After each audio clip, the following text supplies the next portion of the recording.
پیش آتا ہے وہ قربانی کا ہے، اور اس کے متعلق کسی نے سوال پوچھا تھا کہ کیا قربانی کا جانور غیر مسلم قصاب ذبح کر سکتا ہے؟ اس سوال کے لیے ہم چلیں گے محترم مولانا مشرف کالم صاحب مفتی سلسلہ کے پاس۔ جی کالم صاحب پلیز۔ جی، بات یہ ہے کہ احادیث سے پتہ چلتا ہے کہ رسول پاک صلی اللہ علیہ وسلم اپنی قربانی کے جانوروں کو خود ذبح فرمایا کرتے تھے، اور بعض اوقات دوسرے صحابہ کو بھی حکم دیتے تھے کہ جانور ذبح کرو، جس سے یہ اصول نکلتا ہے کہ اگر قربانی کرنے والا خود ذبح کر سکتا ہو اپنے ہاتھ سے تو اپنے ہاتھ سے اپنی قربانی کے جانور کو ذبح کرے، لیکن اگر اسے ذبح کرنا نہیں آتا یا وہ دل کا کمزور ہے، اس کی صحت کمزور ہے، وہ بیچارہ قربانی ذبح کر ہی نہیں سکتا، تو پھر کسی اور سے بھی وہ ذبح کروا سکتا ہے۔ اب جس سے وہ ذبح کروائے اگر تو وہ مسلمان ہے پھر تو سوال ختم ہو گیا، کیونکہ مسلمان اسلامی طریق پر ہی ذبح کرے گا۔ اسلامی طریقے ذبح یہ ہے کہ جانور کو گلے کی طرف سے اس کی چھری یا کسی تیز دھار آلے کے ذریعے اس کی شاہرگ کو کاٹ دیا جائے تاکہ اس کے جسم میں سے خون زیادہ سے زیادہ خارج ہو سکے۔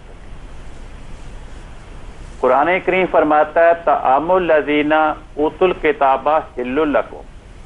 کہ اہل کتاب کا کھانا مسلمانوں کے لیے حلال ہے۔ تو مفسرین اس آیت کی تشریح میں یہ لکھتے ہیں کہ یہاں اہل کتاب کا عام کھانا بھی مراد ہے اور بالخصوص اہل کتاب کا ذبیحہ بھی یہاں مراد ہے۔ اگر اہل کتاب اسلامی طریقے ذبح کے مطابق اس جانور کو ذبح کر دے تو پھر اس سے قربانی کا جانور ذبح کرانا جائز ہے۔ اگر وہ اسلامی طریقے ذبح کے مطابق جانور کو ذبح نہیں کرتا یا ذبح کرتے وقت وہ غیر اللہ کا نام لیتا ہے تو پھر اس سے ذبح کروانا جائز نہیں ہے۔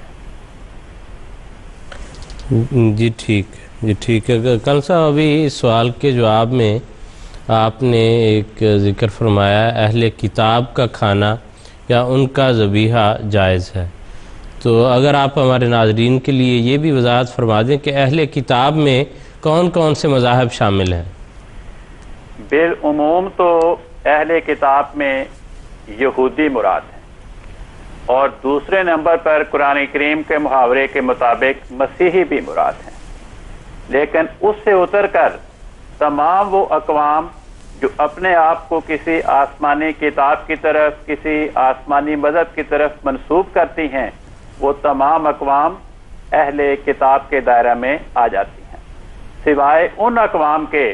جو کسی مذہب کو کسی الہی کتاب کو کسی دین کو تسلیم نہیں کرتے۔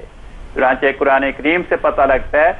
کہ بنی نوع انسان کی مذہبی اعتبار سے صرف دو قسمیں ہیں، ایک اہل کتاب اور دوسرے غیر اہل کتاب۔ تو ایسے لوگ ایسی اقوام جو کسی دین کو کسی مذہب کو تسلیم نہیں کرتی وہ غیر اہل کتاب ہے، اور ایسی اقوام جو اپنے آپ کو کسی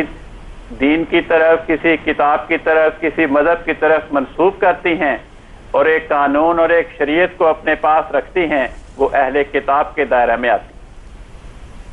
جی ٹھیک ہے کالم صاحب، بہت شکریہ، جزاکم اللہ خیر جزا۔